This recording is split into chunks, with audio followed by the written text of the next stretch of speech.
Hello student, this is Pankaj Dhiman, faculty member of SBS Law College, Shri Ganganagar.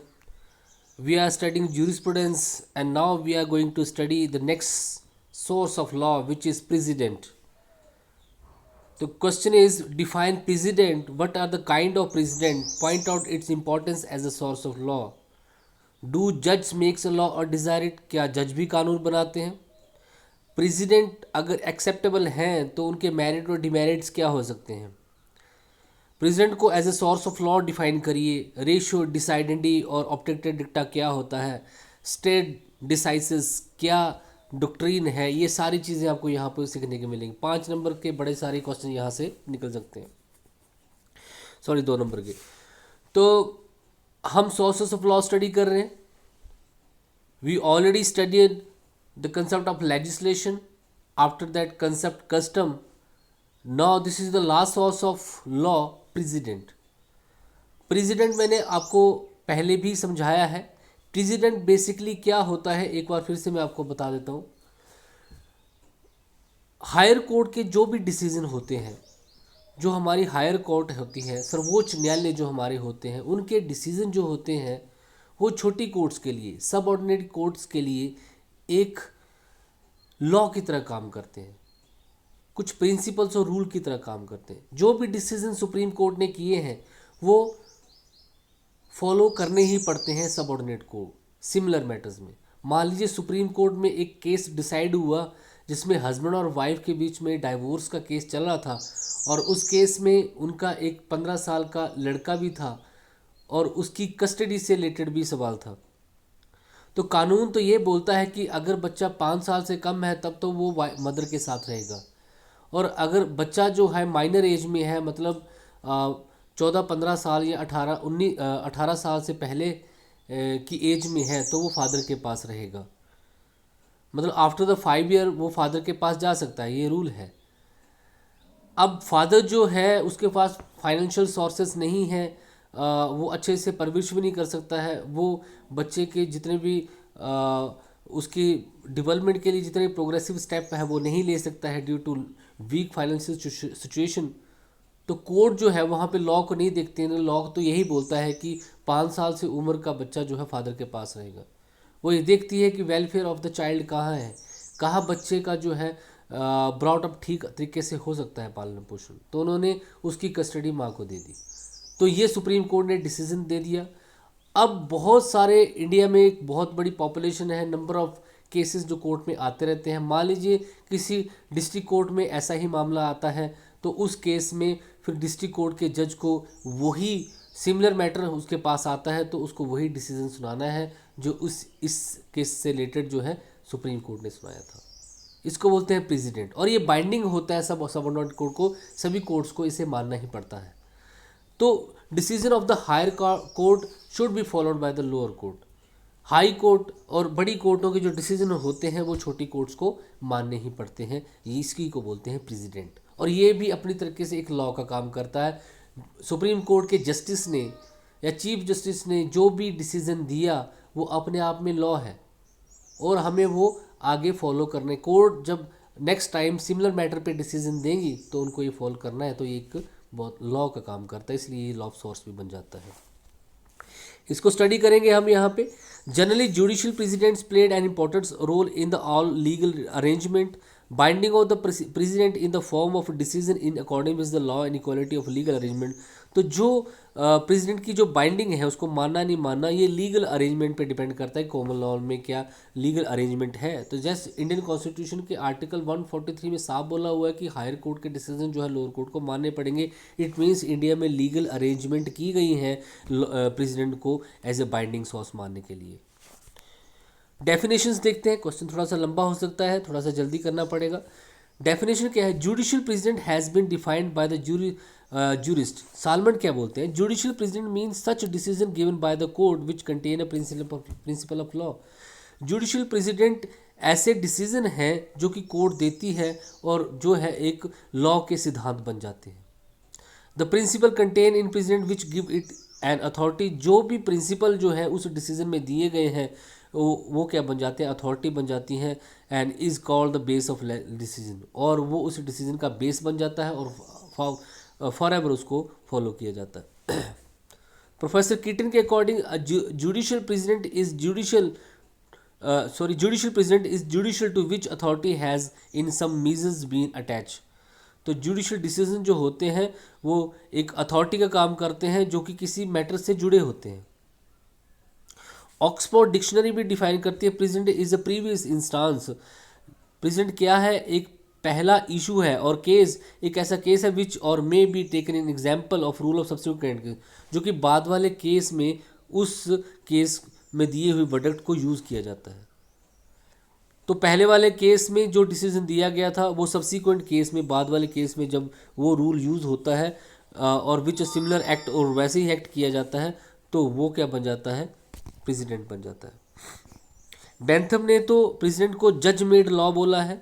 जज made law उसको जो है उसने define किया है।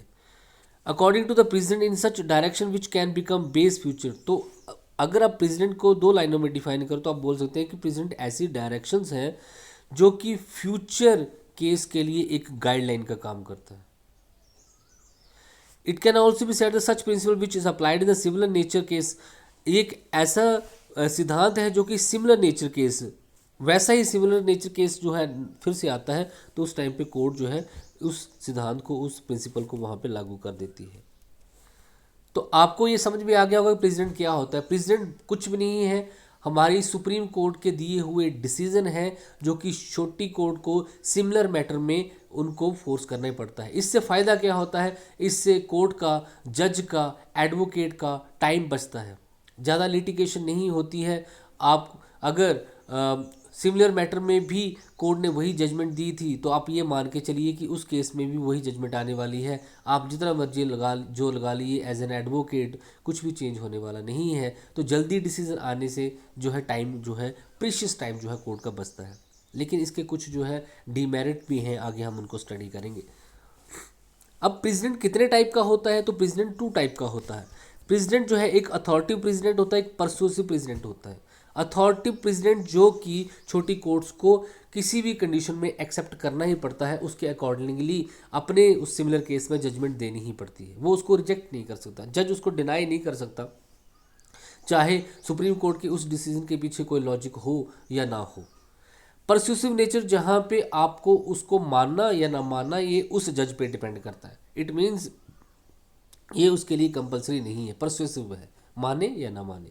तो जस्ट प्रेसिडेंट जो होता है वो 2 टाइप का होता है। अब अथॉरिटी प्रेसिडेंट को देख लेते हैं। An authority president is one which has binding force for the जज मस्ट फॉलो इट। तो अथॉरिटी प्रेसिडेंट क्या होता है? जो कि किसी जज के लिए बाइंडिंग फोर्स होती है, उसको फॉलो करना ही होता है। इट वेदर ही प्रूव्स और नॉट, चाहे वो पर्टिकुलरली वो जज, छोटी कोर्ट का जज उसको अप्रूव करता हो या ना करता हो, उसकी जो अपनी मेंटेलिटी है वो उस डिसीजन को पसंद करती हो ना करती हो, फिर भी उसको एक्सेप्ट करना ही पड़ेगा। These are considered as a source of law. Authoritative precedents are the decision of the superior court of justice which are binding on the subordinate courts. तो अथॉरिटिव प्रेसिडेंट जो है ये रियल सेंस में president होते हैं, ये ऐसे decision होते हैं जो कि सुप्रीम कोर्ट ने दिए होते हैं और जो कि सबऑर्डिनेट कोर्ट, छोटी कोर्ट जैसे हाई कोर्ट, जैसे डिस्ट्रिक्ट कोर्ट, इसके अलावा सेशन कोर्ट, इन सभी को मानने पड़ते हैं। Other word, it may be stated that the authoritative president has binding effect and there is no scope of discretion.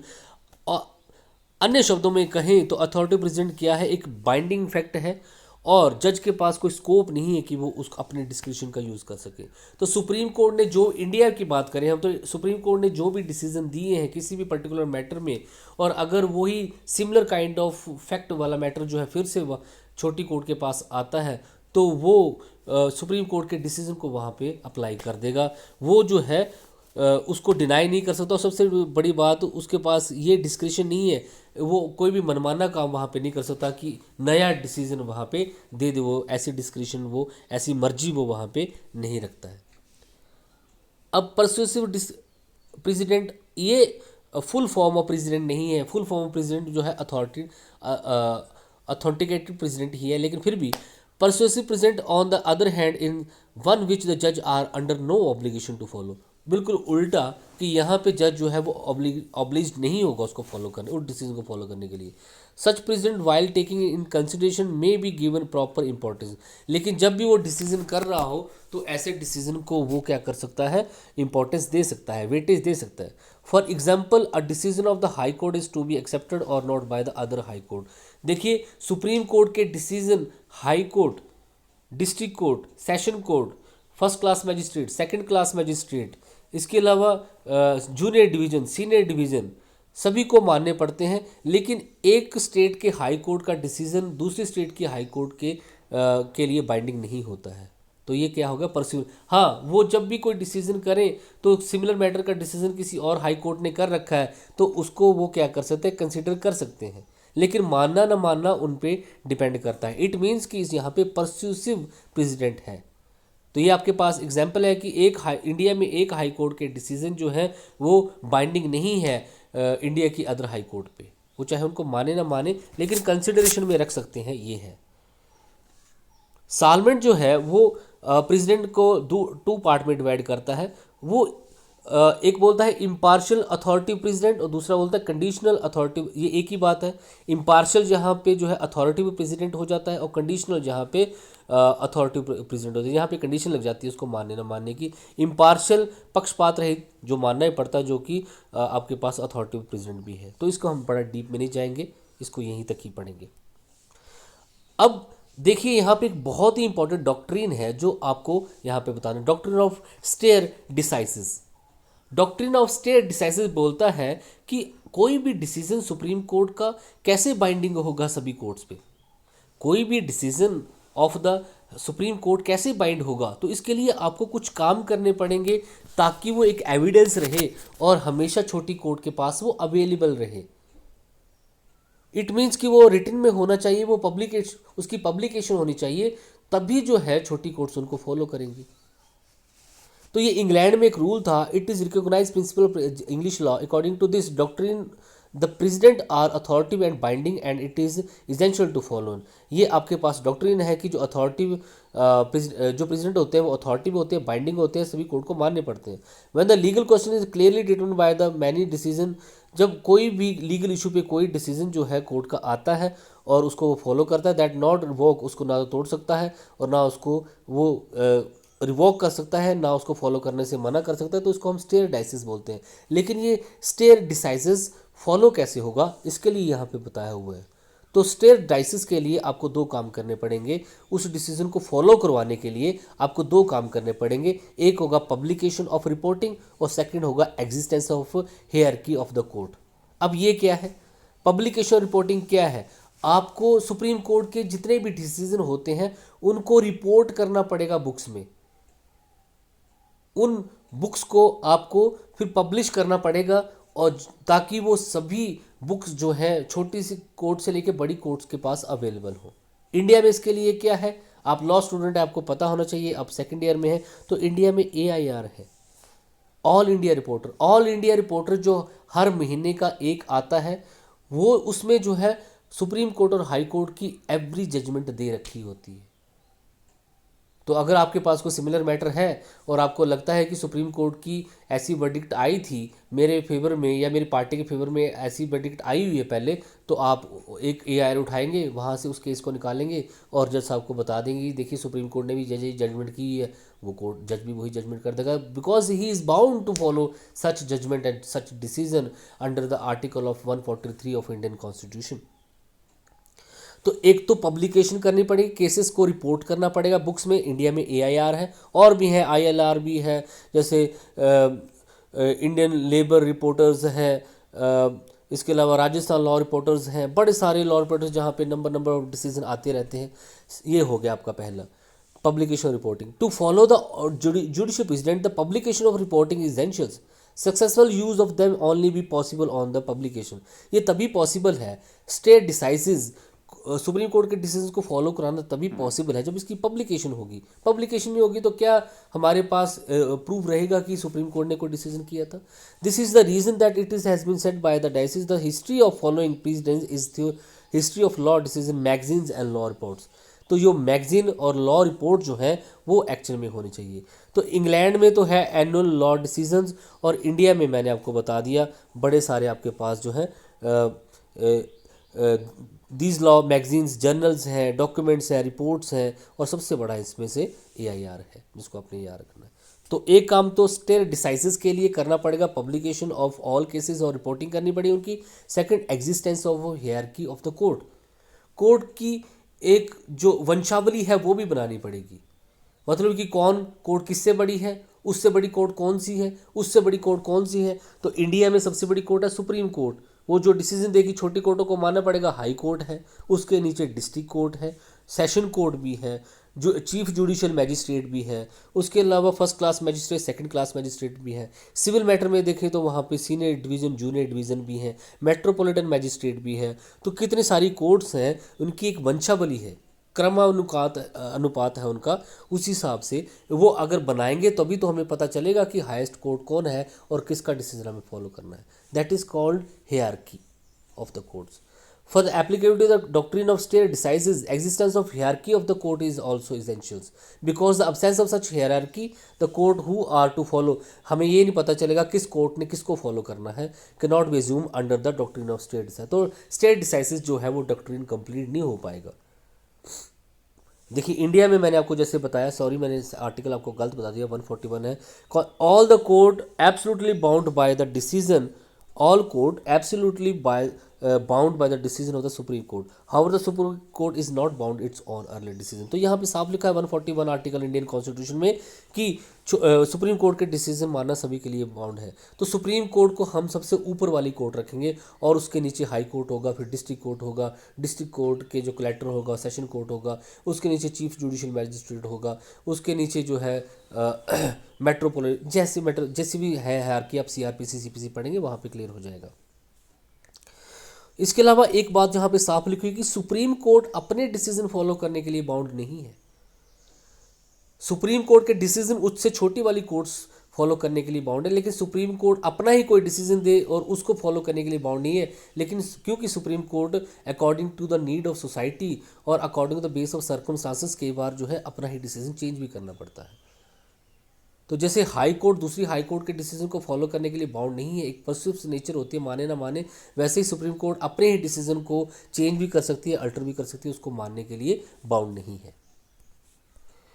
Supreme court ने मकतूल वसी मन भरी AR 1958 SC के केस में held that the if the correctness of the decision has been challenge time and again the rule of stare decisis is not be applied. अगर जो decision जो है उसको बार बार चेंज किया जाएगा तो फिर स्टेट डिसाइसिस का फ़ायदा कोई नहीं होगा। तो फिर कोर्ट भी बोलेंगे हम फॉलो करें ना, एक में तो आपने बोला ये होना चाहिए, दूसरे कोर्ट ने बोला ये नहीं होना चाहिए, तो स्टेट डिसाइसिस जो है वो मीनिंगलेस हो जाएगा।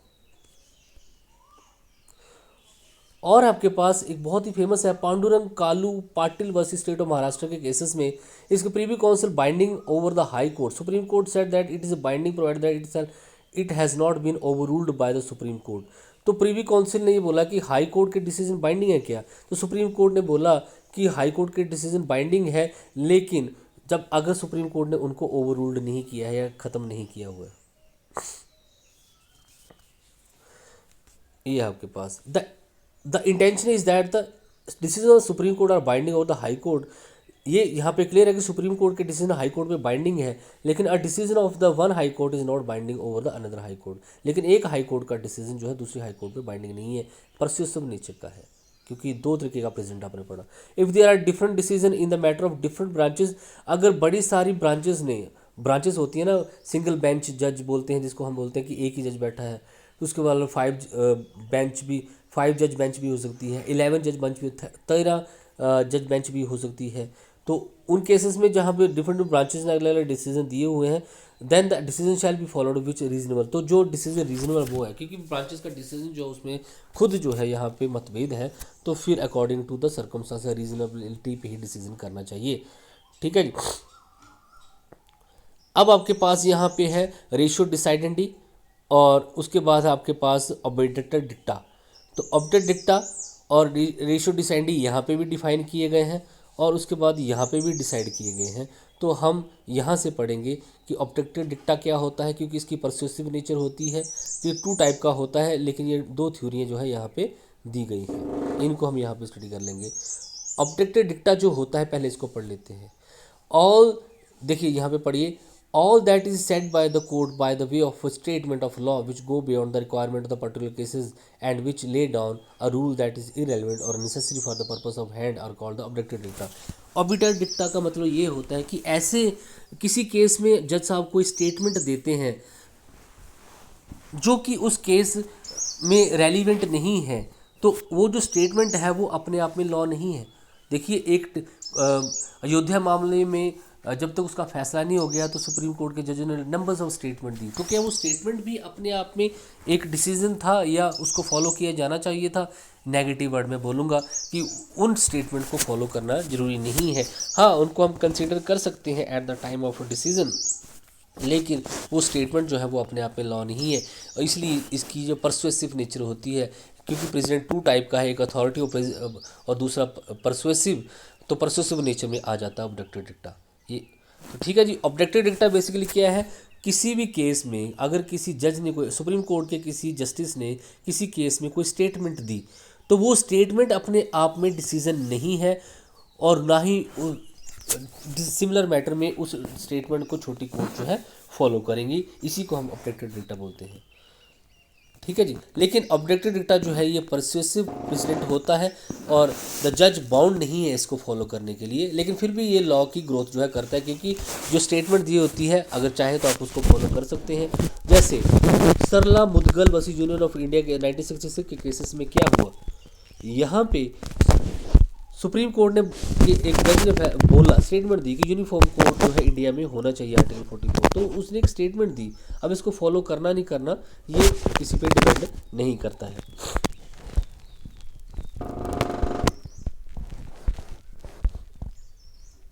अब आपके पास है रेशियो डिसाइडेंडी.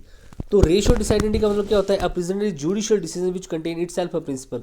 कोई भी प्रेसिडेंट, कोई भी जुडिशियल डिसीजन जो अपने आप में एक प्रिंसिपल, एक रूल क्रिएट करता हो, वो जो है और उसके पीछे कोई रीज़न हो, तो वो क्या है?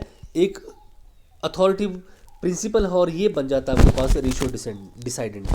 रेशियो डिसाइडेंडी ऑब्जेक्टिव डिक्टा में फ़र्क ये कि ऑब्जेक्टिव डिक्टा जो होता है वो कोर्ट के लिए फॉलो करना जो ऑब्लिज नहीं है, फॉलो करना जरूरी नहीं है, लेकिन रेशियो डिसाइडेंडी क्योंकि ये एक डिसीजन होता है और ये अपने आप में एक प्रिंसिपल का काम करता है, तो ये कोर्ट को फॉलो करना ही पड़ता है. ठीक है जी. रेशियो डिसाइडेंडी.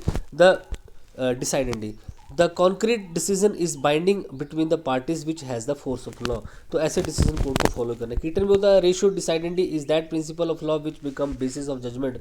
अगर कोई भी जो प्रिंसिपल यहाँ पे अडॉप्ट किया गया है, जिस तर्क के बेसिस पे डिसीजन दिया गया है, वो प्रिंसिपल जो है वो जजमेंट देते टाइम जो दिया गया है वो आने वाले केसेस में भी सपोर्ट किया जाएगा.